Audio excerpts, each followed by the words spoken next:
Está começando pela TV Novo Tempo mais um programa Evidências, sempre em busca de fatos que comprovem a veracidade histórica da Bíblia Sagrada. Recentemente, o mundo foi surpreendido por uma notícia bombástica. O Papa Bento XVI estava renunciando de seu cargo.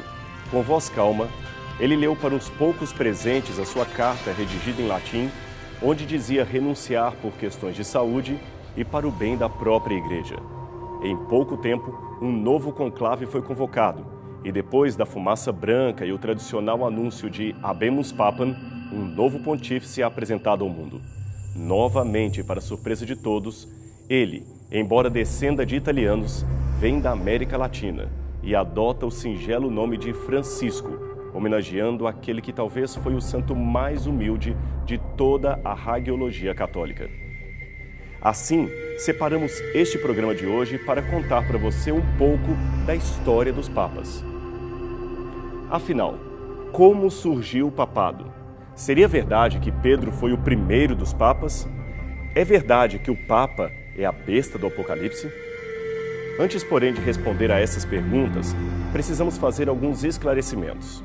Em primeiro lugar, nada é mais infernal no mundo do que o ódio entre os seres humanos. E nada é pior do que o ódio em nome de Deus. E olha que os maus exemplos, infelizmente, podem ser vistos em todos os lados, ninguém está excluído. Vemos crentes desrespeitando imagens e ícones católicos, às vezes párocos impedindo reuniões evangélicas no bairro de sua paróquia. Enfim, qualquer desrespeito à crença do outro é algo abominável.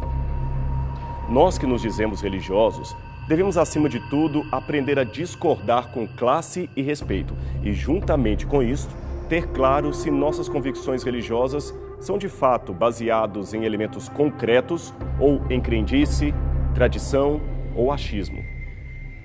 Com base nessas observações, eu preciso apenas acrescentar uma coisa para você.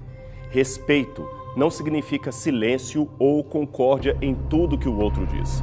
Portanto, se alguns amigos católicos talvez se surpreenderem com o que vamos revelar neste programa, sugiro apenas que investiguem os fatos e vejam a procedência ou não daquilo que vamos dizer aqui. Voltando, pois, à questão papal, a versão tradicional do catolicismo afirma que o apóstolo Pedro teria sido o primeiro papa. Logo, a história do papado, de acordo com essa versão, teria começado no momento em que Cristo confere a Pedro as chaves do reino, dizendo: Tu és Pedro, e sobre esta pedra edificarei a minha igreja. Mateus capítulo 16, verso 18. Vou dar agora os argumentos comumente usados para dizer que Pedro seria o primeiro papa e também por que discordo deles. Em primeiro lugar, dizem que Pedro é o mais citado nos evangelhos. É verdade que os evangelistas fazem referência a Pedro pelo menos 171 vezes, mas se apontarmos todo o Novo Testamento, o nome que mais se repete ali destaca não é o de Pedro, e sim o de Paulo. Ademais, se a ocorrência de nomes é sinal de hierarquia, saiba que o nome apostólico mais mencionado nos evangelhos depois de Pedro é o de Judas Iscariotes, e nem por isto podemos dizer que ele seria o mentor dos demais. O temperamento expansivo de Pedro, a sua energia, certamente o colocavam em destaque. Era apenas uma questão de personalidade. E é claro que ele foi um dos líderes da igreja, conforme vemos no livro de Atos. Porém, jamais foi o topo da lista ou o papa dos demais apóstolos. Não há nada, nenhuma indicação histórica ou bíblica que aponte para uma liderança, digamos, papal por parte de Pedro. Em segundo lugar, afirmam que Cristo muda o nome de Simão para Pedro. O argumento por detrás dessa fala é que, se Cristo mudou o nome de Simão para Pedro, isto era um fato excepcionalmente importante para indicar que Pedro deveria ser o líder dos demais apóstolos. Por isso, Jesus mudou o seu nome. Ora, o problema é que Pedro não foi o único apóstolo a ter seu nome trocado por Jesus. Não, o Senhor também mudou os nomes de Tiago e João, a quem chamou de Boanerges. Isto você pode encontrar em Marcos, capítulo 3, verso 17. Mudar o nome aqui é apenas colocar um apelido carinhoso e não colocar alguém à frente do grupo. Em terceiro lugar, apontam a lista dos apóstolos como argumento para Pedro. Os teólogos católicos observam aqui que sempre que o nome dos 12 apóstolos é mencionado, o de Pedro vem em primeiro lugar. Aliás, Pedro é citado até em uma expressão coletiva. Pedro e os que o acompanhavam, como está em Marcos capítulo 1, verso 36. Ora, novamente, como dissemos, é ponto passivo que Pedro exerceu certa liderança sobre o grupo, mas isto foi apenas por um pouco tempo. Assim que a igreja se organizou, o primeiro líder efetivo não foi Pedro, e sim Tiago. Você pode encontrar isso em Atos capítulo 12, verso 17, Atos 15, verso 12 e Gálatas capítulo 1, versos 18 e 19. Em último lugar, aponta-se para a frase, tu és Petrus. O contexto desse argumento está aqui. Jesus dirige-se a Pedro, após a sua maravilhosa profissão de fé, que dizem os homens de mim? Que dizeis vós? Aí Pedro responde, tu és o Cristo, o Filho do Deus vivo. E Cristo então confirma a sua promessa. Bem-aventurado és Simão Bar-Jonas, porque não foi a carne e o sangue que a ti revelou, mas sim meu Pai que está nos céus. E eu digo que tu és Pedro, e sobre esta pedra edificarei a minha igreja, e as portas do inferno não prevalecerão sobre ela. E eu te darei as chaves do reino dos céus, e tudo o que ligares na terra será ligado também nos céus. Mateus capítulo 16, versos 16 a 19. Portanto, a ideia aqui é a de que Pedro seria a pedra sobre a qual Jesus edificaria a sua igreja, isto é, a Igreja Católica. Eles ainda baseiam este entendimento no trocadilho entre as palavras Pedro, Petros em grego, e pedra, que seria Petra. Assim, Pedro seria a pedra, isto é, o cabeça dos demais apóstolos e da igreja cristã. O problema com esta interpretação é que, embora não saibamos ao certo qual o jogo de palavras que Jesus teria originalmente usado em sua fala, porque, afinal de contas, ele falava aramaico, existe no Novo Testamento uma grande diferença etimológica entre a palavra grega Petros e Petra. Petros, ou Pedro, refere-se a um pedregulho, uma pedrinha qualquer, enquanto Petra é uma rocha sólida. Note também que Jesus não disse, sobre ti, Pedro, edificarei a minha igreja, mas antes, sobre essa pedra edificarei a minha igreja.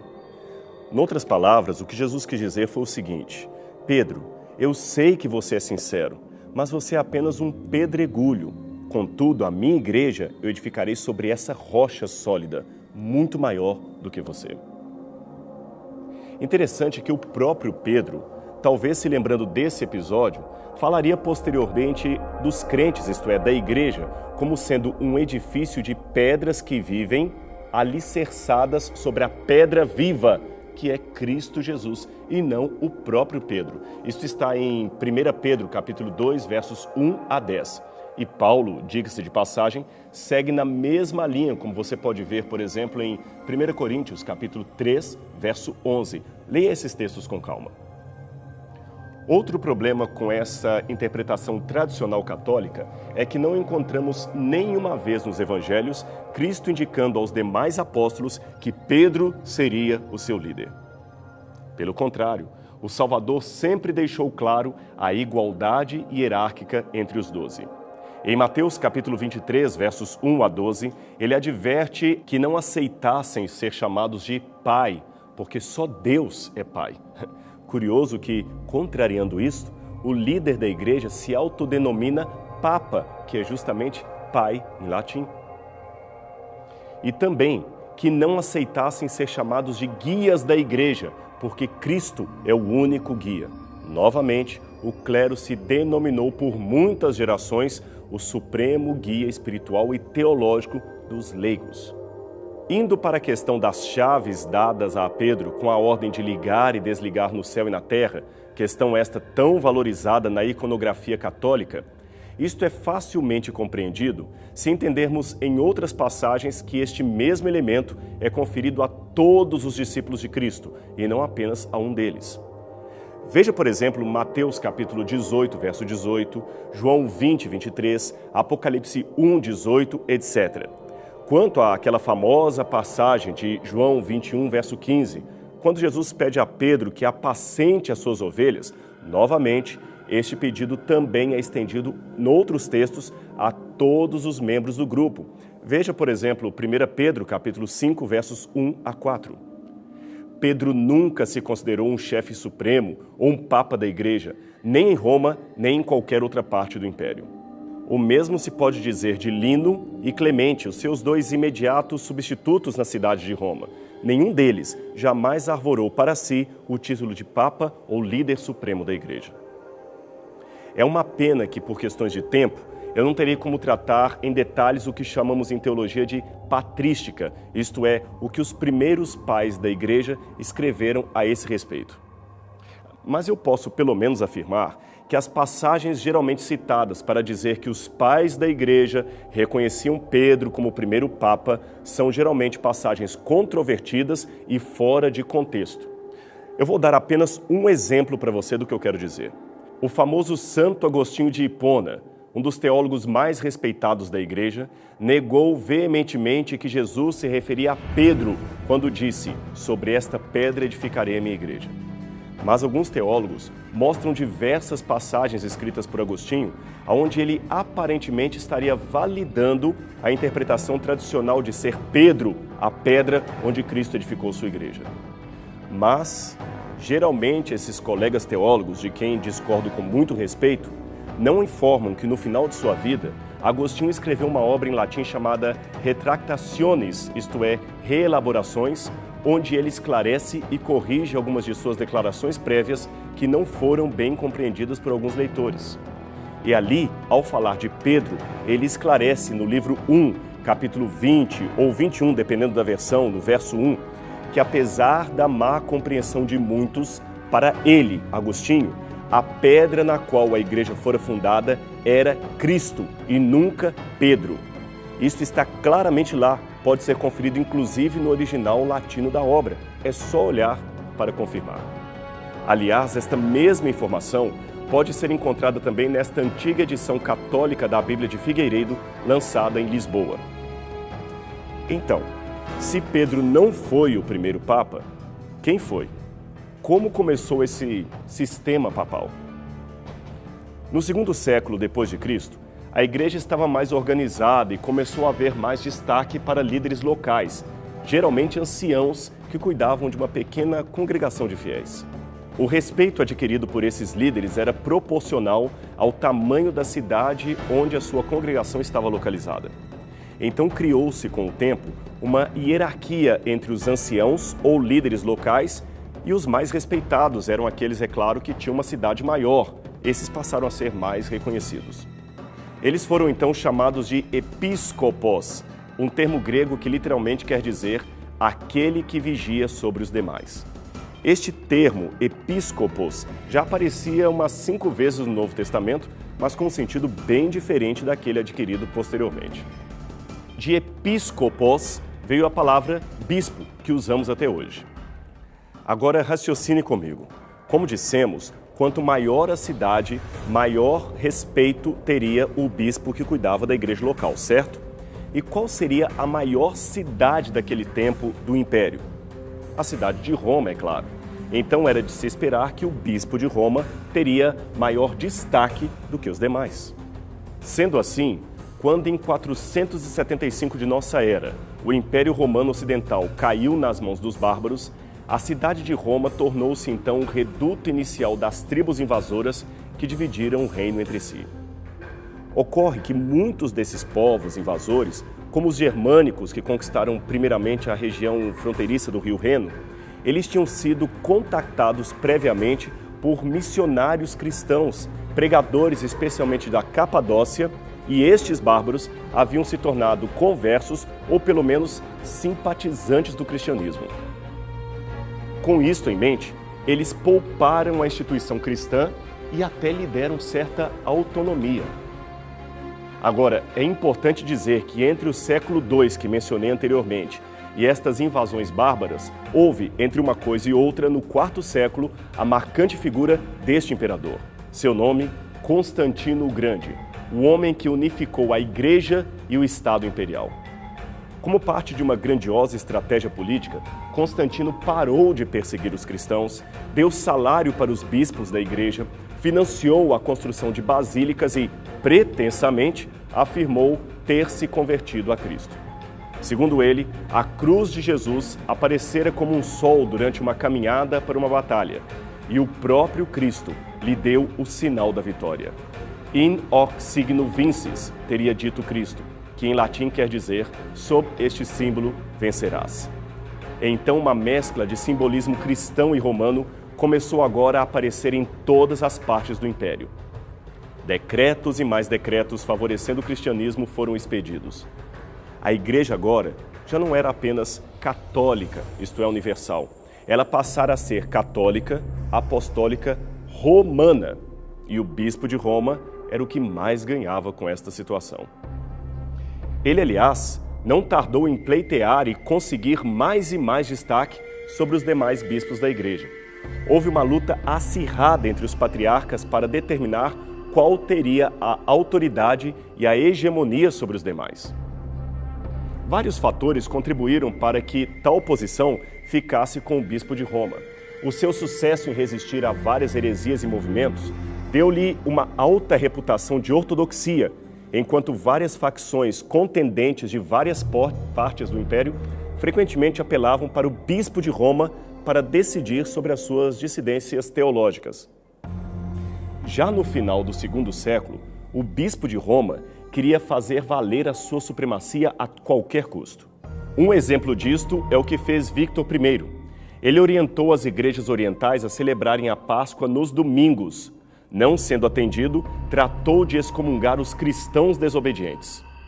Depois disto, a partir do quarto século, o recurso a Mateus 16, 16 a 19, se tornou cada vez mais frequente para fortalecer a supremacia do bispo de Roma, que, a partir de então, passou a ter exclusivamente o título de Papa. Assim, no ano 380 d.C., o imperador Teodósio proclamou o catolicismo religião oficial de Roma. E esse imperador deu tanta força ao Papa que ele mesmo foi, ironia das ironias, excomungado pelo bispo de Roma e obrigado a curvar-se perante as suas exigências. Às vésperas da morte de Teodósio, o Estado romano pela primeira vez reconheceu a existência de uma instituição cujo poderio superava a força do império, e vários imperadores seguintes confirmaram o mesmo ofício. Então, para completar os rumos dos bons ventos políticos, a Igreja foi a única instituição do Império Ocidental capaz de sobreviver à ocupação germânica, que mencionei anteriormente. Finalmente, em meados do VIII século, em meio a uma grande contenda política, o Papa apresentou um documento chamado Constitutum Donatio Constantini, ou Doação de Constantino. Neste documento, o imperador Constantino havia supostamente passado para o Papa Silvestre I e todos os demais papas os seus títulos, as suas heranças, as suas terras, tudo o que ele possuía. O papado, então, seria oficialmente herdeiro do imperador Constantino. Embora hoje a maior parte dos historiadores considerem este documento falso, na época ele convenceu. E Roma católica, passou a ser dona de grandes extensões de terra em toda a Itália. Parte dessas terras é hoje o Estado do Vaticano. Estado, aliás, que foi devolvido à Sé Católica por ordem de Mussolini em 1929. Eu disse devolvido porque em 1798 o Papa Pio VI foi preso por ordem de Napoleão Bonaparte e a Igreja perdeu temporariamente os seus títulos de propriedade. Durante o tempo em que esteve com toda a força governando a Europa, afinal todos os demais monarcas temiam o poder da Cúria Romana, o papado, infelizmente, fez muitos estragos. Estragos estes que coincidem com profecias bíblicas acerca da apostasia e da chegada de um certo anticristo. Esse anticristo é representado em Apocalipse 13 como sendo uma besta fera, isto é, um monstro simbólico que surge do mar. Este poder, de acordo com o apóstolo Paulo, seria revelado em conjunto com a grande apostasia do povo de Deus. Isso está em 2 Tessalonicenses, capítulo 2, verso 3. Como esta é uma palavra pouco usada, deixe-me perguntar, você sabe o que é apostasia? Deixe-me definir o termo. Apostasia é uma palavra grega que vem da mesma raiz de apostasium, e ela quer dizer, segundo o dicionário, separação, divórcio, quebra de acordo. Assim, segundo o apóstolo Paulo, uma grande separação ou quebra de acordo aconteceria no futuro do cristianismo. E junto com isto, viria o anticristo. Você pode encontrar esta definição em várias passagens da Bíblia, como 1 João capítulo 2, verso 18, 1 João capítulo 2, verso 22, 1 João, novamente, capítulo 4, verso 3 e 2 João capítulo 1, verso 7. Todas essas passagens falam da vinda e da obra do anticristo. Novamente, a palavra anticristo é outro termo grego que significa aquele que opõe a Cristo, usurpando, tomando o lugar de Cristo. Um estudo sistemático da Bíblia e da interpretação mais antiga das profecias apocalípticas mostra que os cristãos primitivos sempre entenderam que este anticristo seria uma união perigosa entre a Igreja e o Império Romano. O que antes era oposto a Cristo, agora usurpa o seu lugar. Esta é a definição de anticristo. Ora, se a Bíblia diz que a rocha é Cristo e a Igreja diz que Pedro é a rocha e os demais papas, você vê aí um exemplo de um homem tomando o lugar do mestre. Isto sim seria uma quebra de acordo conforme aquela profetizada por Paulo. Aliás, não é à toa que no documento de doação de Constantino, que já mencionamos, o Papa ali é chamado de Vicarius Filii Dei, isto é, o substituto do Filho de Deus, aquele que está no lugar do Filho de Deus. Uma outra passagem muito forte para mim é Daniel capítulo 7, 25. Ali diz que esse futuro poder também cuidaria em mudar os tempos, isto é, os calendários, e a lei de Deus.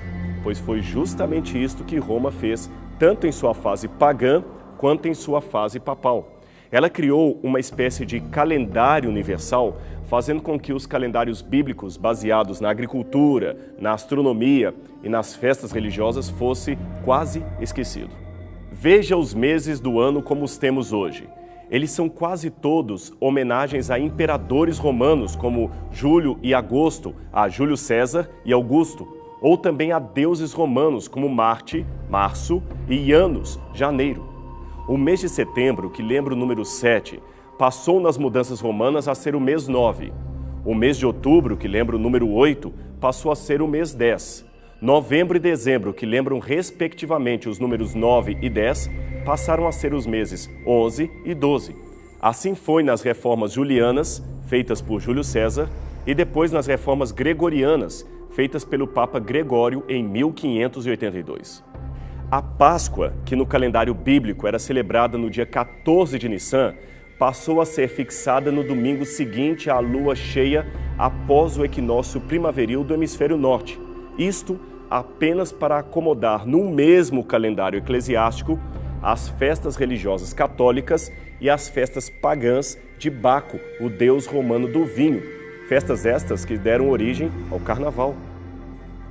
O mitraísmo, uma religião importante com seu principal culto ao deus Sol, também chamado de Solis Invictus, entrou com força na igreja graças ao papado e mesclou a figura de Cristo com a de um deus pagão. Veja esse relevo do deus Sol extraído de antigas termas romanas. Agora, compare-o com esta imagem de Cristo encontrada numa igreja espanhola do século VII. Neste contexto, o Papa ainda assumiu para si o título anteriormente pertencente ao imperador e que era um título pagão de honra ao imperador como sacerdote do deus Mitras, o deus Sol. Esse título era Pontifex Maximus, ou Sumo Pontífice. Significa o principal construtor de pontes entre os homens e o deus Sol. Curiosamente, o mesmo título hoje largamente usado pelo Papa, que também é chamado de Sumo Pontífice. Não é à toa que a Igreja justamente institui como dia de guarda, o dia de feriado cristão, o dia do Sol, dies solis, dia que, aliás, veio em lugar do sábado bíblico. e dia que foi também rebatizado com o nome de Dies Domini, ou Domenicus, que quer dizer domingo, ou dia do Senhor. Agora, na Bíblia, o dia do Senhor não é o domingo, e sim o sábado. O domingo foi colocado no lugar do dia de guarda prescrito na Bíblia. Veja novamente esse detalhe. No calendário bíblico, o sábado é chamado de sétimo dia da semana, mas a cultura eclesiástica fez do domingo o sétimo dia. É por isso que, contraditoriamente falando, o domingo encerra o chamado fim de semana. Mas veja que estranho, o dia seguinte é chamado de segunda-feira e não de primeira-feira. Com isso em mente, nós podemos passar para a segunda parte da profecia de Daniel, capítulo 7, verso 25. Afinal de contas, ali diz que esse poder não mudaria apenas os tempos, isto é, os calendários, mas também a lei, isto é, a lei de Deus. Agora, pegue em sua casa uma Bíblia católica, e abra qualquer Bíblia católica, protestante que seja, em Êxodo capítulo 20. Depois tome um catecismo e abra na parte que fala dos 10 mandamentos. Uma vez feito isto, compare os dois textos, da Bíblia e do catecismo. Você se surpreenderá ao ver como a igreja mudou arbitrariamente os 10 mandamentos, isto é, a lei de Deus. Eu poderia ainda falar muito mais coisas sobre o Santo Ofício, as indulgências, a Inquisição, mas eu creio que já dei informações muito fortes para você. Portanto, aqui vão as minhas considerações finais e eu gostaria que você prestasse bastante atenção nelas. Primeiro, não pense que esses assuntos que nós exploramos têm por objetivo endemonizar a pessoa física daquele que é eleito para ocupar o trono papal. De jeito nenhum. Certamente houve papas sinceros, devotos a Deus e papas desonestos, assim como existem também pastores verdadeiros e charlatães usando o mesmo título de pastor. O ponto aqui não é atacar a imagem de uma pessoa, mas expor com fatos históricos, bíblicos e proféticos as discrepâncias teológicas do regime chamado regime papal. E nesse ponto, talvez você se surpreenda com o que eu vou dizer. Não confie prontamente no que eu estou dizendo. Isto mesmo. Essas informações que você recebeu foram dadas com o fim de que você investigue por si mesmo os fatos e conclua a respeito do que está por detrás do maior sistema eclesiástico do mundo, se ele é mesmo um sistema bíblico ou se está cumprindo o papel do anticristo predito na Bíblia. E com relação às pessoas que estão na Igreja Católica, deixe-me dizer que eu mesmo fui católico. E eu me ofendo profundamente quando um protestante ou evangélico sugere que eu só me converti quando abandonei o catolicismo. Isto simplesmente não procede. Preste atenção no que vou dizer para você. Eu era um católico muito bem convertido, tão convertido como hoje. O que os adventistas fizeram foi apenas dar-me a chance de conhecer verdades acerca do Deus que eu já amava e não sabia. E como eu, certamente há milhares, eu diria milhões de outros sinceros na Igreja Católica. A Igreja de Deus não pode se limitar aos contornos da minha própria religião, isto é, não são apenas os da minha religião que serão salvos. Antes, a Igreja de Deus é formada por sinceros de todos os credos e até por pessoas que não estão em credo algum. Eu tenho muitos amigos católicos cuja sinceridade espiritual eu jamais poderia negar. Eu não consigo sequer supor a ideia de chegar ao céu e não encontrar ali irmãos católicos como Madre Teresa de Calcutá, Irmã Dulce ou Francisco de Assis. Se esse pessoal tão caridoso e altruísta não foi verdadeiramente cristão, quem é que foi? Mas de uma coisa eu sei, a menos que haja duas verdades, e não há, eu tenho muitas vezes que optar entre o que diz a Bíblia e o que ensinam as bulas papais. E entre ambos, meus amigos, eu prefiro ficar com a Bíblia. Foi por essa razão que resolvi compartilhar com muita franqueza, mas ao mesmo tempo com muito respeito estes fatos para você, para que você tome por si mesmo uma decisão ao lado da verdade. Pense com carinho a respeito do que eu falei. Ore a Deus. Seja fiel ao que diz a palavra de Deus. E a gente se encontra novamente aqui, tá bem? Semana que vem, na TV Novo Tempo, para mais um programa Evidências. Até lá!